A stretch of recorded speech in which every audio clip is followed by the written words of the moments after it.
Seventh chapter after lines and angles. आज हम करेंगे ट्राइंगल्स। सो ट्राइंगल में हम ऑलरेडी लास्ट क्लासेस में कर चुके हैं कि कॉन्ग्रुएंसी ऑफ ट्राइंगल, किस तरह से हम दो ट्राइंगल्स को कॉन्ग्रुएंट प्रूव कर सकते हैं, the criteria of the congruency of the triangles, वो हम इस चैप्टर में फिर से पढ़ेंगे और उसी से रिलेटेड क्वेश्चन जो हैं वो आज हम करेंगे। सो सबसे पहले हम बात करते हैं कॉन्ग्रुएंट की। जो वर्ड आप यूज करेंगे, ये वर्ड कॉन्ग्रुएंट आप 7th क्लास से करते आ रहे हैं। That means equal shape, equal size and equal area. अगर हम दो कोई भी फिगर्स की बात करें, ठीक है, जो हमें देखने में बिल्कुल सेम दिख रही हैं। फॉर एग्जांपल अगर मैं यहाँ पे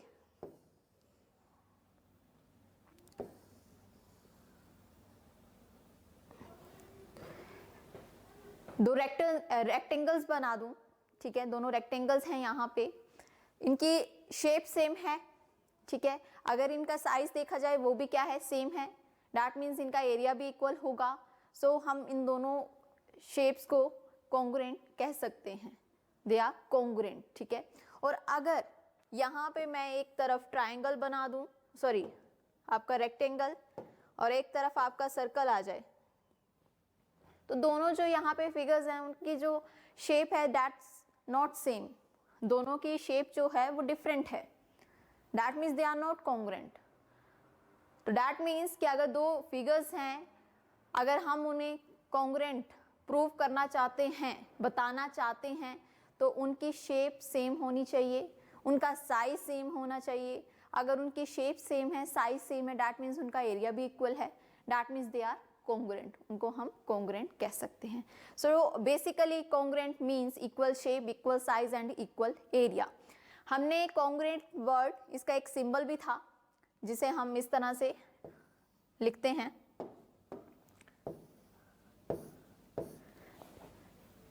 जब भी हम दो ट्राइंगल्स को कॉन्ग्रुएंट प्रूव करते थे तो हम लिखते थे इस तरह से, that triangle ABC is congruent to triangle PQR. So this is the symbol of congruent.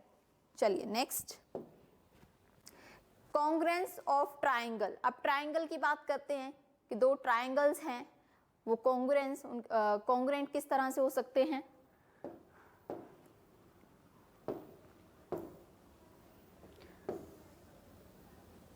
ठीक है, तो यहाँ पे इन दो ट्राइंगल्स को मुझे कॉन्ग्रुएंट बताना है।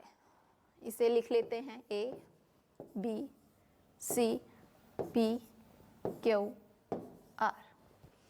तो ये दो ट्राइंगल्स कॉन्ग्रुएंट हमें तभी प्रूव कर सकते हैं इन दो ट्राइंगल्स को कॉन्ग्रुएंट, जब हम इन दोनों को प्रूव कर दें कि they are equal in shape में तो सेम है, साइज में भी सेम है, और अगर इनका एरिया भी इक्वल है, देन वी कैन राइट कि दोनों ट्राइंगल्स जो हैं वो क्या हैं, कॉन्ग्रुएंट है। तो हम लिख सकते हैं triangle ABC is congruent to triangle PQR। ठीक है, आगे हम इसकी क्राइटेरिया पढ़ेंगे कि क्या क्या क्राइटेरिया हैं दो ट्राइंगल्स को कॉन्ग्रुएंट करने के लिए। So first is side angle side, that is SAS. SAS stand for side angle side. तो साइड एंगल साइड के अकॉर्डिंग हमारे पास अगर दो ट्राइंगल्स हैं,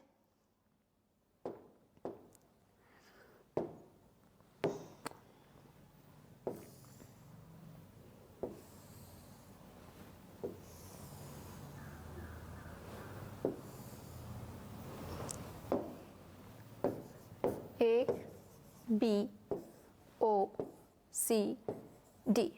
अगर आप देखें इस फिगर में आपको दो ट्राइंगल्स दिखाई दे रहे हैं। First one is AOB and the second one is COD। ठीक है, अब मुझे इन दोनों ट्राइंगल्स को कॉन्ग्रुएंट करना है, and here I am explaining SAS congruence rule criteria for the congruency of triangle, ठीक है। तो SAS stand for side angle side. So according to this criteria, अगर हम इस क्राइटेरिया की बात करें तो यहाँ पे आपको दो S दिखाई दे रहे हैं, that means two sides, और A आपका जो है एंगल है, that means two sides and the included angle of one triangle is equal to two sides and other included angle of other triangle, then we can say both triangles are congruent, ठीक है। अगर आपके पास दो triangles हैं, ठीक है, उन दोनों ट्राइंगल्स के अगर हम एक ट्राइंगल की बात करें तो उस ट्राइंगल में आपके पास जो दो साइड्स हैं, ठीक है, मान लेते हैं यहाँ पे आपकी ये साइड इस साइड के इक्वल है and this side is equal to this, okay.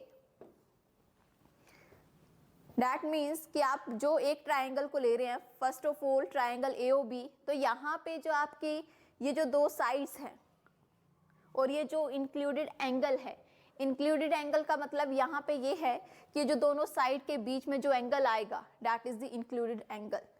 तो आप इन दोनों साइड्स को और इस इंक्लूडेड एंगल को अगर आप इक्वल प्रूव कर दो दूसरे ट्राइंगल की उसी कॉरस्पॉन्डिंग साइड्स के और इंक्लूडेड एंगल के, then these two triangles are congruent, तब ये दोनों ट्राइंगल्स क्या हो जाएंगे, कॉन्ग्रुएंट हो जाएंगे, ठीक है। तो यहाँ पे हम लिख सकते हैं जैसे कि AO is equal to OD, आपकी इस ट्राइंगल की ये जो साइड है is equal to this side of other triangle.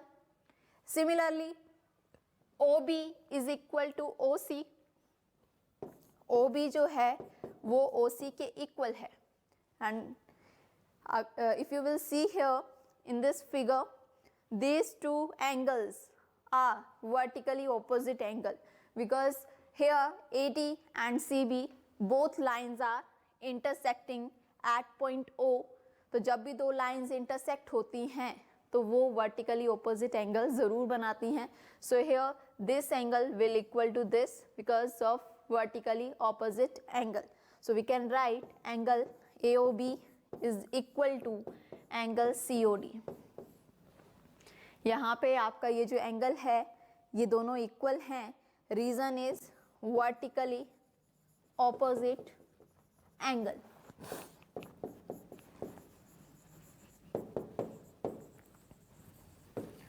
And this is given in the figure, ये दोनों साइड फिगर में गिवन हैं, ये दोनों साइड इक्वल हैं। तो अगर आप देखें यहाँ पे जब मैंने इन दोनों ट्राइंगल्स की इन तीनों साइड और एंगल्स को इक्वल कर दिया तो मैं यहाँ लिख सकती हूँ ये दोनों ट्राइंगल क्या हैं, कॉन्ग्रुएंट है। So we can write therefore triangle AOB is congruent to triangle COD। और रीजन आप देंगे by side angle side criteria, by side angle side criteria. अब ये क्राइटेरिया यहाँ पे क्यों यूज़ किया आपने, बिकॉज यहाँ पे आप जो तीन चीज़ें इक्वल कर रहे हैं इन दोनों ट्राइंगल्स की, उसमें से ये दो तो साइड है, एक एंगल है, और ये जो एंगल है इन दोनों साइड्स के बीच में है। अगर आप देखें मैंने ये दो साइड्स ली थी और ये एंगल लिया था, और इन दोनों साइड और इस इंक्लूडेड एंगल को मैंने दूसरे ट्राइंगल की उन्हीं कॉरस्पॉन्डिंग साइड और इंक्लूडेड एंगल के इक्वल लिख दिया यहाँ पे, because they are equal. Sides तो ऑलरेडी फिगर में मैंने इक्वल ही लिखी हुई हैं, एंगल इक्वल हैं because of vertically opposite angle. तो यहाँ से ये दोनों ट्राइंगल क्या हो गए, कॉन्ग्रुएंट हो गए। बट आपको रीज़न देना पड़ेगा कि यहाँ पे कौन सा क्राइटेरिया आप यूज़ कर रहे हैं, that is side angle side, because according to the side angle side in two triangles, ठीक है, अगर दो ट्राइंगल्स हैं आपके पास तो आप अगर एक ट्राइंगल की दो साइड्स एंड इंक्लूडेड एंगल को दूसरे ट्राइंगल की दो साइड्स और इंक्लूडेड एंगल के इक्वल लिख दें, then both the triangles are congruent. तो इस क्राइटेरिया को हम नाम देते हैं side angle side. Next one is ASA, that is angle side angle. ठीक है, तो नाम से यहाँ पे पता चल रहा है कि दो एंगल्स होंगे और एक साइड होगी। जैसे कि साइड यहाँ पे बीच में है, दैट मीन्स आपकी जो साइड है दैट मस्ट बी इंक्लूडेड, वो बीच में होनी चाहिए। तो चलिए एग्जांपल ले लेते हैं। एक दो ट्राइंगल्स मैं यहाँ ले रही हूँ।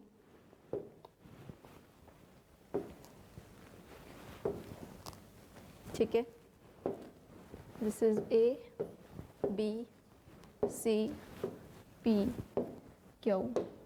ABCPQR। okay, so according to this criteria we must have two angles and one side। ठीक है, तो मान लेते हैं कि ये एंगल इस एंगल के इक्वल है and this angle will equal to this and this side is equal to this side। तो यहाँ मैंने दो ट्राइंगल्स लिए हैं। अब इस ट्राइंगल का आप एंगल B देखें, that is equal to angle Q, वो एंगल Q के इक्वल है। Similarly angle C is equal to angle R। ठीक है, and the side BC is equal to the side QR, that is included.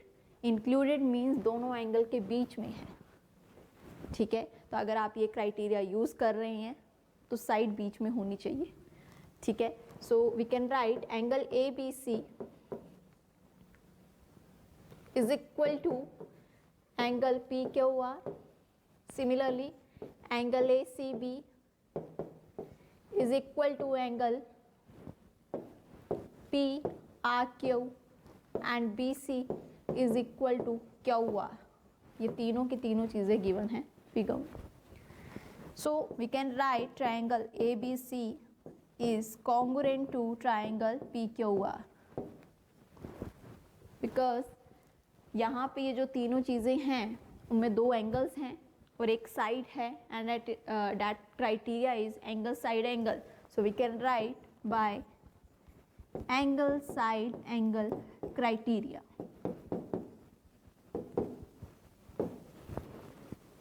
Okay, so this is the angle side angle। but अगर बात करें कि अगर हमारी side ज़रूरी नहीं कि यही, मैं बोल रही हूँ कि अगर मान लें ये साइड इक्वल नहीं है, दिस इज नॉट गिवन, और ये साइड गिवन है कि ये इक्वल है। अब मेरे पास दो एंगल इक्वल थे, वो मैंने लिख दिए, बट अब जो साइड है वो कौन सी इक्वल है? AB is equal to PQ, that is not included, that is not in between of the two angles. दोनों एंगल्स के बीच में नहीं है, ये साइड में है। उस केस में हम क्राइटेरिया यूज करते हैं एंगल एंगल साइड। उस क्राइटेरिया को हम कहते हैं एंगल एंगल साइड। तो आप जब किसी दो फिगर्स को कॉन्ग्रुएंट कर रहे हैं, दो ट्राइंगल्स को कॉन्ग्रुएंट कर रहे हैं, ठीक है, तो आप ये ज़रूर ध्यान देंगे कि आपकी साइड या एंगल बीच में लाई कर रहा है। आपने ये ज़रूर ध्यान देना है कि आपके दो ट्राइंगल्स को कॉन्ग्रुएंट करने के लिए जो क्राइटेरिया यहाँ पे यूज़ हो रहे हैं, जो फिगर में दो साइड्स या एक एंगल या दो एंगल्स या एक साइड यहाँ पे अगर इक्वल हैं या आपको इक्वल करनी पड़ेंगी, ज़रूरी नहीं तीनों चीज़ें आपको फिगर्स में दी होंगी।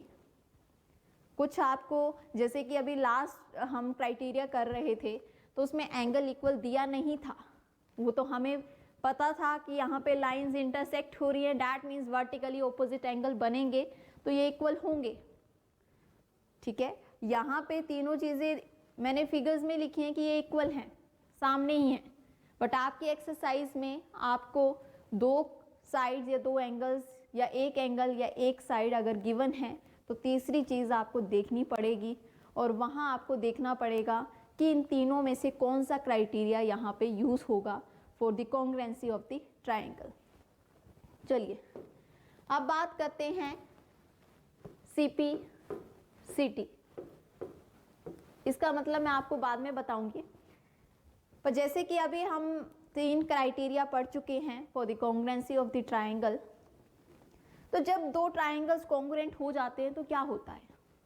अभी जैसे कि लेक्चर स्टार्ट करने से पहले आपको कॉन्ग्रुएंट वर्ड का मतलब बताया, तो डैट मीन्स कि अगर दो ट्राइंगल्स मैं कॉन्ग्रुएंट लिख दे रही हूँ, मैंने लिखा triangle ABC is congruent to triangle P Q are,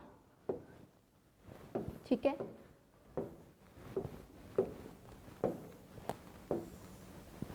A B C P Q R, ठीक है, ये दोनों ट्राइंगल्स कॉन्ग्रुएंट हैं। तो यहाँ पे मैंने ये लिखा है कि ये दोनों ट्राइंगल कॉन्ग्रुएंट है, दैट मीन्स ऊपर जो दोनों ट्राइंगल्स हैं they have equal shape, they have equal size and they have equal area, ठीक है, इसका मतलब यही है। अब जब हम दो ट्राइंगल्स को कॉन्ग्रुएंट कर देते हैं तो उसका मतलब ये है कि उन दोनों ट्राइंगल की कोई भी कॉरस्पॉन्डिंग साइड, कोई भी कॉरस्पॉन्डिंग एंगल वो क्या है, इक्वल है। दैट मीन्स अगर हम ए बी की बात करें that is equal to P Q, वो पी क्यू के इक्वल होगी। सिमिलरली बी सी जो है वो क्यू आर के इक्वल होगी। इसी तरह आपकी जो ये ए सी है वो इक्वल होगी पी आर के। क्यों? क्योंकि दोनों ट्राइंगल्स क्या हैं, कॉन्ग्रुएंट हैं। दैट मीन्स उन दोनों ट्राइंगल्स की कॉरस्पॉन्डिंग साइड्स क्या हैं, इक्वल हैं। सिमिलरली उनके कॉरस्पॉन्डिंग एंगल भी क्या है, इक्वल है। Angle A is equal to angle P, angle A जो है वो एंगल पी के इक्वल है, एंगल बी जो है वो एंगल क्यू के इक्वल है, एंगल सी आपका एंगल आर के इक्वल है। ये हम तभी लिख सकते हैं जब हम इन दोनों ट्राइंगल्स को या कोई भी ट्राइंगल को कॉन्ग्रुएंट लिखें, कर दें, प्रूव कर दें, देन हम उनकी कोई भी कॉरस्पॉन्डिंग साइड को, कोई भी कॉरस्पॉन्डिंग एंगल को इक्वल लिख सकते हैं। मान लेते हैं कई क्वेश्चन में हमें डायरेक्टली ये नहीं कहा होता कि इन दोनों ट्राइंगल्स को कॉन्ग्रुएंट करो, वहाँ पे हमें ये बोला जाएगा कि इन दोनों ट्राइंगल्स की इन दोनों साइड को इक्वल करो, बी सी और क्यू आर को इक्वल करो, show that B C is equal to Q R. अब आपने देखा कि क्वेश्चन में तो मुझे कहा गया है कि बी सी को इक्वल करना है क्यू आर के इक्वल, बट आपने सोचा अभी तक तो हम चैप्टर में ये करते आए कि कॉन्ग्रुएंट कैसे करना है दोनों ट्राइंगल्स को, तो यहाँ पे तो हमसे पूछा ही नहीं गया कि ट्राइंगल्स को कॉन्ग्रुएंट कैसे करें। यहाँ पे तो कुछ और ही बोल दिया गया कि साइड को इक्वल करो। So that's easy. सबसे पहले आप कॉन्ग्रुएंट कर दो दोनों ट्राइंगल्स को कॉन्ग्रुएंट प्रूव कर दो। उसके बाद आप उस दोनों ट्राइंगल के कोई भी कॉरस्पॉन्डिंग साइड्स को, कोई भी कॉरस्पॉन्डिंग एंगल को इक्वल लिख सकते हैं। रीजन आप दे देंगे सीपीसीटी। अब इस सीपीसीटी का मतलब ये है कॉरस्पॉन्डिंग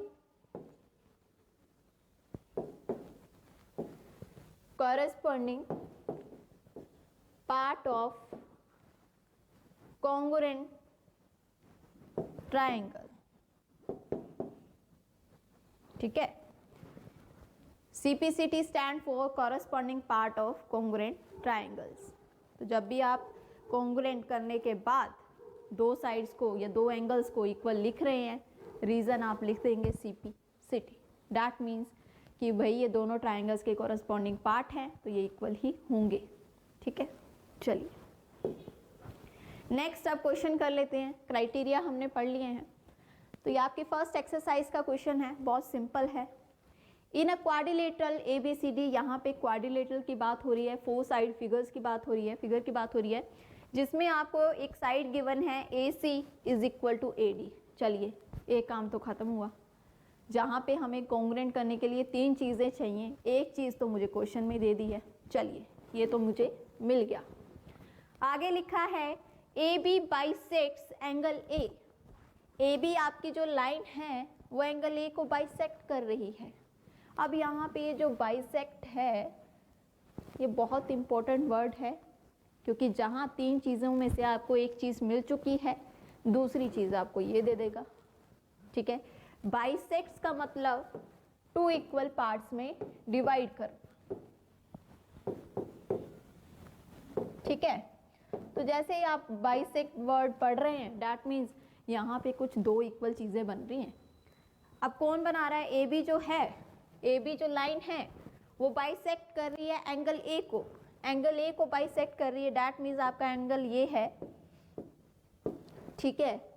तो ये जो लाइन आई AB, ये इस एंगल को 2 इक्वल एंगल्स में डिवाइड कर रही है। दैट मीन्स आपका ये एंगल जो होगा वो इसके इक्वल होगा। चलिए दूसरी चीज़ मिल गई मुझे। अब मुझे एक चीज़ चाहिए, कॉन्ग्रेंट करना है प्रूफ। दो ट्राइंगल्स को तीन चीज़ें चाहिए होती हैं, दो मुझे मिल गई क्वेश्चन पढ़ते पढ़ते ही। चलिए आगे बोला है show that triangle ABC is congruent to triangle ABD। चलिए what can you say about BC and BD, इसकी बात बाद में करते हैं, चलो कॉन्ग्रेंट की बात करते हैं। दो चीज़ें मुझे मिल चुकी हैं, तीसरी चीज़ अगर हम फिगर ध्यान से देखें तो मुझे यहाँ पे ये दिखाई दे रहा है कि दोनों फिगर्स जो हैं वो एक साथ अटैच्ड हैं। अगर मैं इस ट्राइंगल को देखूं और अगर मैं इस ट्राइंगल को देखूं तो दोनों में एक साइड ऐसी है जो कॉमन है, दैट इज AB। AB आपकी ACB में भी आ रही है, AB आपकी ADB में भी आ रही है, तो हम लिख सकते हैं AB is equal to AB common. तीन चीज़ें हो गई आपकी, ट्राइंगल आपके कॉन्ग्रेंट हो गए। तो चलिए लिखते हैं, स्टार्ट करेंगे। In triangle ACB and ADB, in triangle ACB and triangle ADB, ठीक है। अब यहाँ पे दो चीज़ें जो हमें मिल चुकी थी क्वेश्चन पढ़ते पढ़ते, firstly is AC is equal to AD, वो लिख लेते हैं, AC is equal to AD given, ये तो मुझे दिया ही था क्वेश्चन में। दूसरी चीज जो हमने एंगल ढूंढ निकाला था कि angle CAB is equal to angle DAB, angle CAB is equal to angle DAB। Reason तो लिखना पड़ेगा, AB bisect angle A, AB जो है वो एंगल A को बाइसेक्ट कर रहा है, मतलब टू इक्वल एंगल्स में डिवाइड कर रहा है। तीसरी चीज हमें दिखाई दी थी AB, दैट इज कॉमन। वो क्या थी? कॉमन थी, दोनों में थी, तो मैंने लिख दिया कॉमन। अब तीनों चीजें यहाँ लिख दी मैंने लिख दिया triangle ACB is congruent to triangle ADB। अब मुझे क्राइटेरिया बताना है कि कौन सा क्राइटेरिया यहाँ पे यूज किया आपने। तो मैंने देखा मुझे दो साइड्स दिख रही हैं, एक एंगल दिखाई दे रहा है मुझे। अब मैंने देखा कि एंगल जो है इन दोनों साइड के बीच में है, एक मैंने साइड ये ली थी, एक साइड मैंने ये ली थी, और एंगल जो है वो ये था, और ये दोनों साइड के बीच में ये एंगल आ रहा है, that means side angle side. तो यहाँ आपका क्राइटेरिया यूज होगा bye side angle side criteria. चलिए हमने अपना ट्राइंगल जो दो थे उनको कॉन्ग्रुएंट कर दिया। चलिए अब उन्होंने पूछा है what can you say about BC and BD। अब BC कहाँ है? ये है, और BD अब पूछ रहे हैं कि अब आप इनके बारे में क्या कहना चाहते हैं। भाई हमने दोनों ट्राइंगल्स को कॉन्ग्रुएंट कर दिया है, तो डैट मीन्स ये दोनों साइड भी क्या होंगी? इक्वल ही होंगी। क्यों होंगी? बिकॉज जब भी दो ट्राइंगल्स कॉन्ग्रुएंट हो जाते हैं तो उनकी कोई भी corresponding side, corresponding angle, they are equal. वो क्या होते हैं? इक्वल ही होते हैं। तो हम डायरेक्टली लिखेंगे BC is equal to BD। उन्होंने पूछा था कि आप इनके बारे में क्या कहना चाहोगे, तो हमने भी कह दिया कि भाई ये इक्वल हैं। रीजन क्या है? CP CT, ये रीजन जरूर देंगे, that is corresponding part of congruent triangles. तो इस तरह से आपका ये क्वेश्चन खत्म हुआ। चलिए next is AD and BC are equal perpendicular. AD and BC, ठीक है, परपेंडिकुलर हैं ये to a line segment AB, इस लाइन के ऊपर। आगे कह रहे हैं कि show that CD bisects AB। बोल रहे हैं कि आपने शो करना है कि जो CD जो लाइन जा रही है वो AB को बाइसेक्ट कर रही है। अब वही बात आ गई कि अभी तक तो आप पढ़ रहे थे कॉन्ग्रुएंसी ऑफ ट्राइंगल, पर इस क्वेश्चन में तो कुछ और ही पूछ लिया है। इस क्वेश्चन में तो ये पूछा गया है कि हमें शो करना है कि CD जो है वो BA को बाइसेक्ट कर रही है।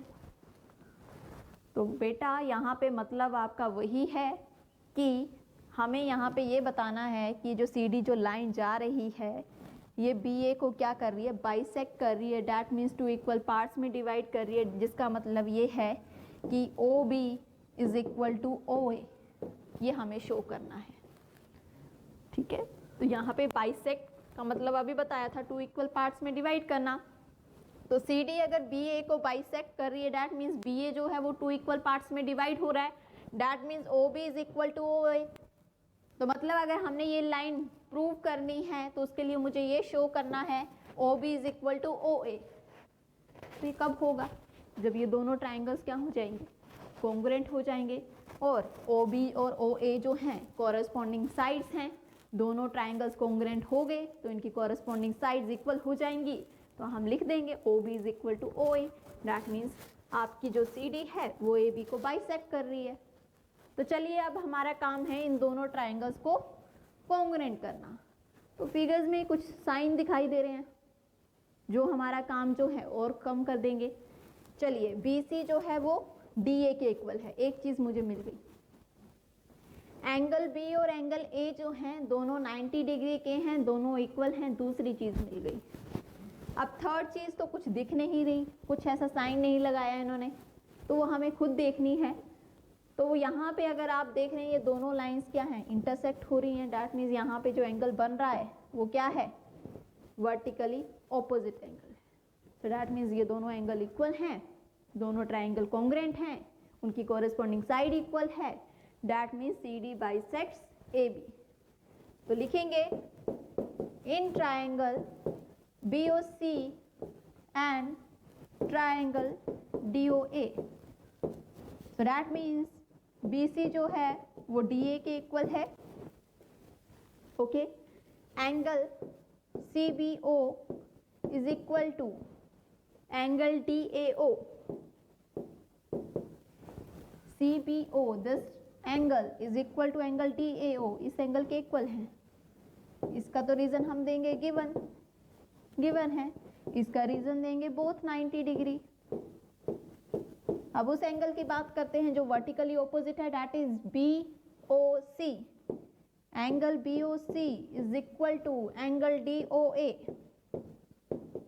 Reason is vertically opposite angle.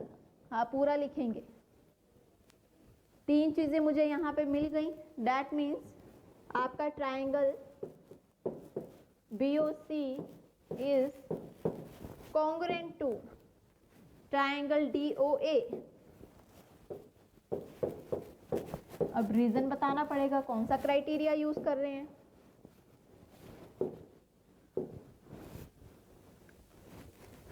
देखिए आपने ये साइड इक्वल प्रूव की थी, ये साइड है, ठीक है, ये दो एंगल इक्वल लिखे थे, दो एंगल हो गए और एक साइड हो गई। अब ये जो साइड है उन दोनों एंगल्स के बीच में नहीं आ रही है, that means angle angle side. यहाँ पे आपका क्राइटेरिया है bye angle angle side criteria. चलिए हमने कॉन्ग्रुएंट कर दिया। अब कॉन्ग्रुएंट कर दिया तो कोई भी कॉरस्पॉन्डिंग साइड को आप इक्वल लिख सकते हैं। तो मैंने लिख दिया O B is equal to O A, O B is equal to O A. Reason दे दिया CPCT, corresponding part of congruent triangles. Hence इसका क्या मतलब है, इसका मतलब ये है कि आपकी जो सी बी है, सी डी है, वो बाइसेक्ट कर रही है ए बी को। C D bisect A B, यही आपको दिखाना था, ठीक है। तो चलिए next is some properties of triangle. यहाँ पे कुछ प्रॉपर्टीज हैं जो हम ऑलरेडी कर चुके हैं अपने प्रीवियस क्लासेस में, उसी रिलेटेड क्वेश्चन जो हैं वो नेक्स्ट एक्सरसाइज में हैं। तो सबसे पहले प्रॉपर्टीज देख लेते हैं क्योंकि कई भूल जाते हैं। आइसोसेलेस ट्राइंगल, वो ट्राइंगल जिसकी दो साइड्स इक्वल होती हैं।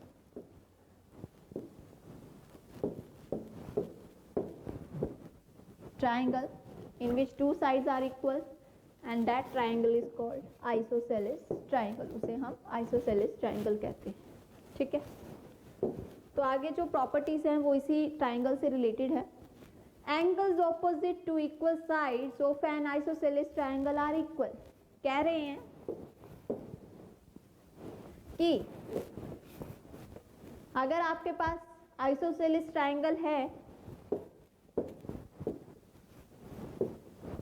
दैट मीन्स टू साइड्स जो हैं वो इक्वल हैं, ए बी और ए सी इक्वल हैं, तो angles opposite to equal sides, इन दोनों साइड के जो ऑपोजिट एंगल हैं, अब देखिए ए सी ये है, इसके ऑपोजिट एंगल आपका क्या है, बी, ए बी के ऑपोजिट एंगल कौन सा है, सी, तो कह रहे हैं angles opposite to equal sides of an isosceles triangle are equal, वो भी क्या होंगे, इक्वल होंगे, दैट मीन्स एंगल बी जो है वो भी आपका क्या होगा, इक्वल होगा सी के। ओके, तो ये याद रखना, आइसोसेलेस ट्राइंगल में अगर आपकी दो साइड्स इक्वल हैं तो उनके ऑपोजिट दोनों एंगल भी क्या होंगे, इक्वल होंगे, तो यहाँ पे एंगल बी जो है वो एंगल सी के इक्वल है। ठीक है, उसके लिए आप रीजन लिखेंगे, angles opposite to equal sides of an isosceles triangle are equal. इसी तरह next is the sides opposite to equal angles of a triangle are equal, जो अभी पीछे पड़ा था उसी का उल्टा है। मान लिया ये दोनों एंगल इक्वल हैं, ये एंगल इक्वल है, मान लिया एंगल बी एंगल सी के इक्वल हैं, तो अगर आपके पास दो एंगल्स इक्वल हैं तो उनकी ऑपोजिट साइड्स भी क्या होंगी, इक्वल होंगी। तो एंगल बी की ऑपोजिट साइड ए सी है, एंगल सी की ऑपोजिट साइड क्या है, ए बी है, तो यहाँ से ए बी जो होगी वो किसके इक्वल होगी, ए सी के। तो आप रीजन लिखेंगे, the side opposite to equal angles of a triangle are equal, वो क्या होंगी, इक्वल होंगी। तो इन्हीं से रिलेटेड आज क्वेश्चन करेंगे। चलिए, ABC is a triangle in which altitudes, यहाँ पे जो एल्टीट्यूड्स वर्ड है that is height, BE and CF, ठीक है, two sides AC and AB are equal. बोल रहे हैं कि ABC एक ट्राइंगल है, आप देख सकते हैं ABC एक ट्राइंगल है, okay, in which altitudes BE and CF, BE and CF ये क्या है, हाइट है, दैट मीन्स ये 90 डिग्री का एंगल बना रही है। Two sides AC and AB are equal, that means ये जो एल्टीट्यूड्स हैं ये इक्वल हैं, BE जो है वो आपकी CF के इक्वल है। ओके, हमें शो करना है ट्राइंगल ABE, ये triangle ABE is congruent to triangle ACF, ये प्रूव करना है यहाँ पे। सेकेंड पार्ट बाद में देखते हैं। अब अगर मुझे इस ट्राइंगल को इस ट्राइंगल से कॉन्ग्रुएंट करना है, इन दोनों ट्राइंगल्स को कॉन्ग्रुएंट करना है, तो उनका नाम लिख लेते हैं पहले। In triangle ABE and triangle ACF, चलिए कॉन्ग्रुएंट करने का काम आ गया है, तीन चीज़ें ढूंढने का काम हमें मिल गया है।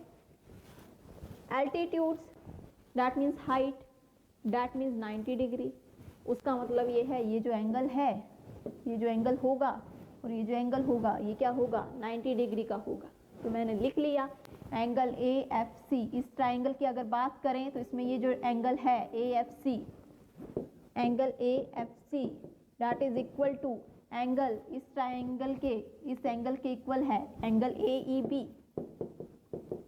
रीजन लिख दिया, बोथ 90 डिग्री। चलो ये तो मिल गया, यहाँ से इस चीज़ से हमें मिल गया कि 90 डिग्री। आगे बोल रहे हैं आर इक्वल, कौन इक्वल, BE एंड CF, जो एल्टीट्यूड्स हैं, ये जो हाइट हैं, ये भी क्या है, इक्वल हैं। तो लिख देंगे BE is equal to CF,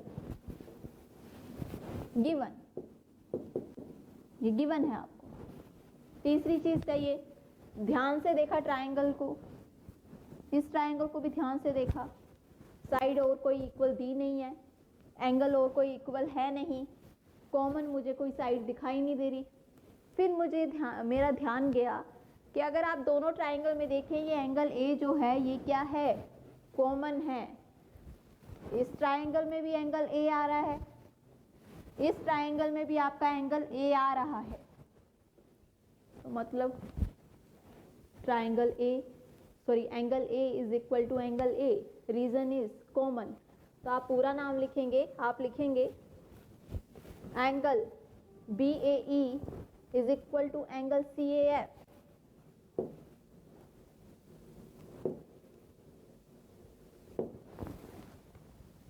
angle B A E is equal to angle C A F common. ये एंगल क्या है? कॉमन है। तीन चीजें मिल गई हैं मुझे। ट्राइंगल्स आपके क्या हैं? कॉन्ग्रुएंट हैं। लिख दिया triangle A B E congruent to triangle A C F. Reason बताना है, उसके लिए मुझे फिगर देखनी है। एक तो मैंने ये एंगल लिया था, अगर हम इस ट्राइंगल की बात करें, एक इसमें ये एंगल लिया था, एक मैंने इसमें ये एंगल लिया था, और दूसरी इसमें मैंने ये साइड ली थी। तो साइड साइड में अलग से आ रही है, बीच में नहीं आ रही। That means angle angle side by angle angle side criteria. चलिए, फर्स्ट पार्ट तो सॉल्व कर दिया। उसके आगे बोला हुआ है A B is equal to A C. A B को ए सी के इक्वल लिखना है। लिख देंगे भाई, वो तो बहुत ही ज़्यादा सिंपल है। कॉन्ग्रुएंट, जब भी हम दोनों ट्राइंगल्स को कॉन्ग्रुएंट कर देते हैं, आगे की टेंशन हमारी ख़त्म हो जाती है। हम कुछ भी लिख सकते हैं। हम कोई भी साइड को उसके दूसरे ट्राइंगल की कॉरस्पॉन्डिंग साइड के इक्वल लिख देते हैं, और रीज़न भी हम दे देते हैं सी पी सी टी। बस काम खत्म। ठीक है। सेकंड, अगर कोई कॉन्ग्रुएंट हो गए तो आगे जो भी आपको उन्होंने प्रूव करने के लिए बोला है कि भाई ये साइड इक्वल करो, ये एंगल इक्वल करो, ये दिखाओ, आराम से लिख दो इक्वल। रीजन दे देंगे C P C T, corresponding part of congruent triangles. तो मेन टेंशन इसी चीज की है कि कॉन्ग्रुएंट कैसे करना है। दो चीजें उन्होंने ऑलरेडी क्वेश्चन में दी हैं, तीसरी चीज आपने खुद फाइंड करनी है। चलिए, next is show that angles of N equilateral triangle 60 degrees. चलिए, बोल रहे हैं कि हमें दिखाना है कि ट्राइंगल के तीनों जो एंगल हैं वो 60 डिग्री हैं। दिखाइए, शो करिए।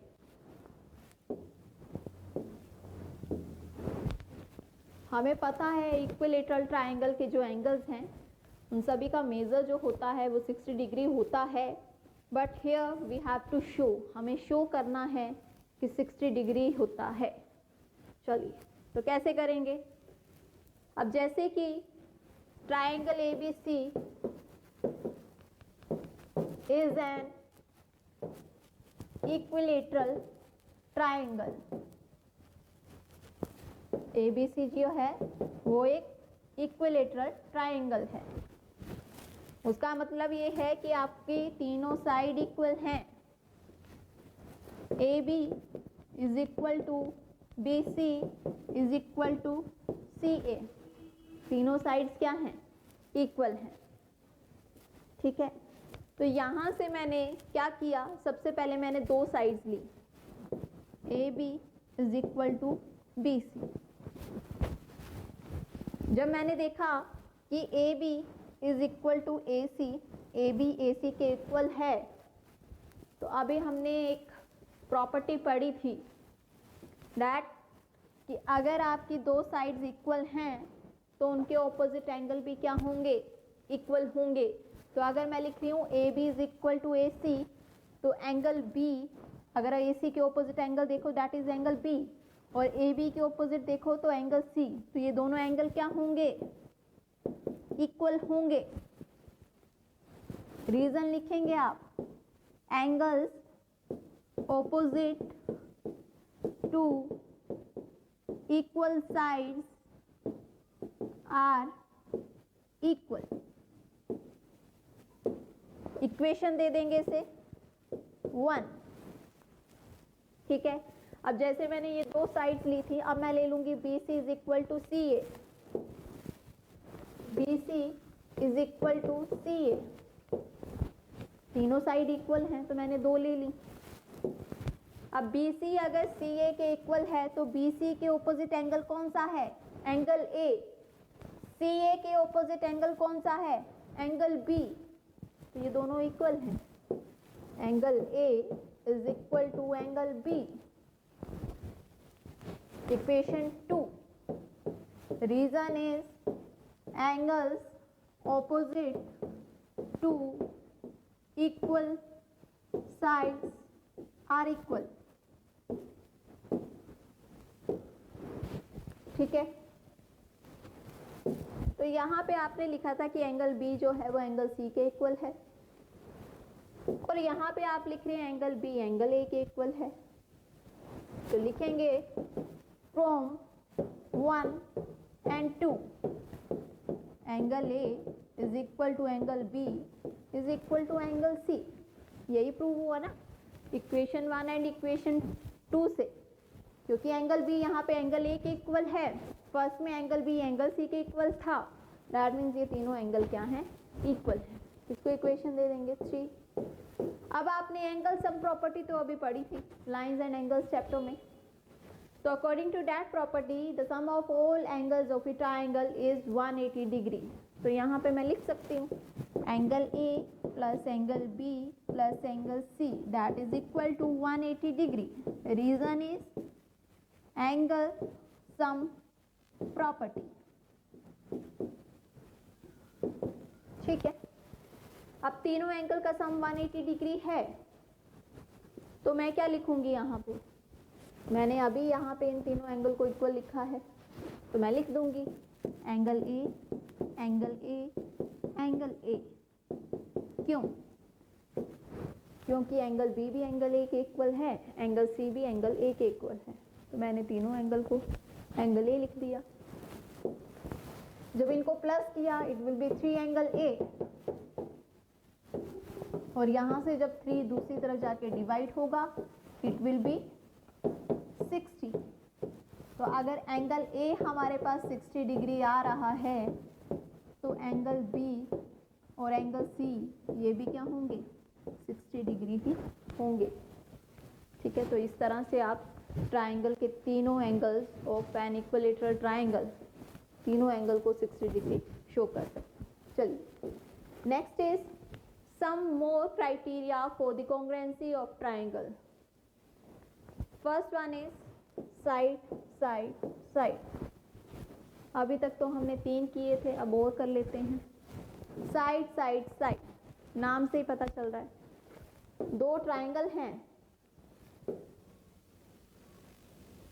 ठीक है। उन दोनों ट्राइंगल की अगर मैं तीनों साइड को इक्वल लिख दूं, मान लिया A B is equal to P Q, A C is equal to P R, B C is equal to Q R. दोनों ट्राइंगल की जो तीनों साइड्स हैं वो दूसरे ट्राइंगल की, एक ट्राइंगल की जो तीनों साइड्स हैं वो दूसरे ट्राइंगल की तीनों साइड के इक्वल हैं, तब कौन सा क्राइटेरिया यूज होगा, side side side criteria for the congruency of the triangle. ठीक है, तो यहाँ पे हम ये क्राइटेरिया भी यूज़ कर सकते हैं। अगर आपके पास दोनों ट्राइंगल्स की जो साइड्स हैं, तीनों साइड्स वो इक्वल हैं, तो आप ये क्राइटेरिया भी यूज़ कर सकते हैं। Next one is RHS। अब ये जो क्राइटेरिया है वो आपके सिर्फ राइट एंगल ट्राइंगल में ही यूज़ होता है, इसको और जगह आप यूज़ नहीं कर सकते, और ट्राइंगल में नहीं कर सकते। तो अगर आपके पास राइट एंगल ट्राइंगल है और उन दोनों ट्राइंगल्स को आपने कॉन्ग्रुएंट करना है तो RHS यूज करेंगे, where R is right angle, H is hypotenuse and S is side।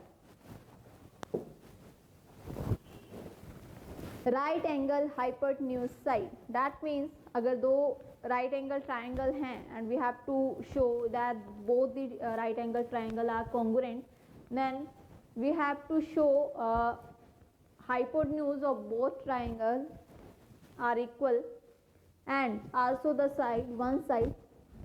that means कि अगर आपको 2 राइट एंगल ट्राइंगल दिए हैं, उनको आपने कॉन्ग्रुएंट शो करना है, तो उनकी हाइपोटेन्यूज को इक्वल कर दो और कोई भी एक साइड को इक्वल कर दो, तो वो क्या हो जाएंगे, कॉन्ग्रुएंट हो जाएंगे। Triangle ABC is congruent to triangle PQR। The reason is RHS rule। अब आप सोचेंगे यहाँ पे तो मैम ने 2 ही साइड्स इक्वल की, अभी तक तो हम 3 चीज़ें करते आ रही थे। तो राइट एंगल ट्राइंगल में ऐसा स्पेशल क्या है कि यहाँ पे सिर्फ 2 ही साइड को इक्वल किया और सीधे डायरेक्टली कॉन्ग्रुएंट कर दिया। तो बेटा यहाँ पे आपका एक एंगल ऑलरेडी इक्वल है, that is 90 degree. Right angle triangle है तो मतलब एक एंगल तो 90 डिग्री होगा ही, ठीक है। तो यहाँ पे आपका एंगल बी जो है वह एंगल क्यू के इक्वल है, तो उसको लिखने की ज़रूरत नहीं है। आप सिर्फ हाइपोटेन्यूज और बाकी दोनों साइड में से कोई एक साइड को इक्वल कर दो, आप सीधे क्या लिखोगे, both the triangles are congruent by using the RHS rule, that is right angle hypotenuse side. तो ये आपका जो क्राइटेरिया है वो सिर्फ राइट एंगल ट्राइंगल में ही लगेगा, बाकी आप ट्राइंगल जो होंगे उनमें आप बाकी जो आपके क्राइटेरिया हैं उनको यूज़ करके आप कॉन्ग्रुएंट प्रूव कर सकते हैं। तो आज के लिए बस इतना ही, थैंक यू।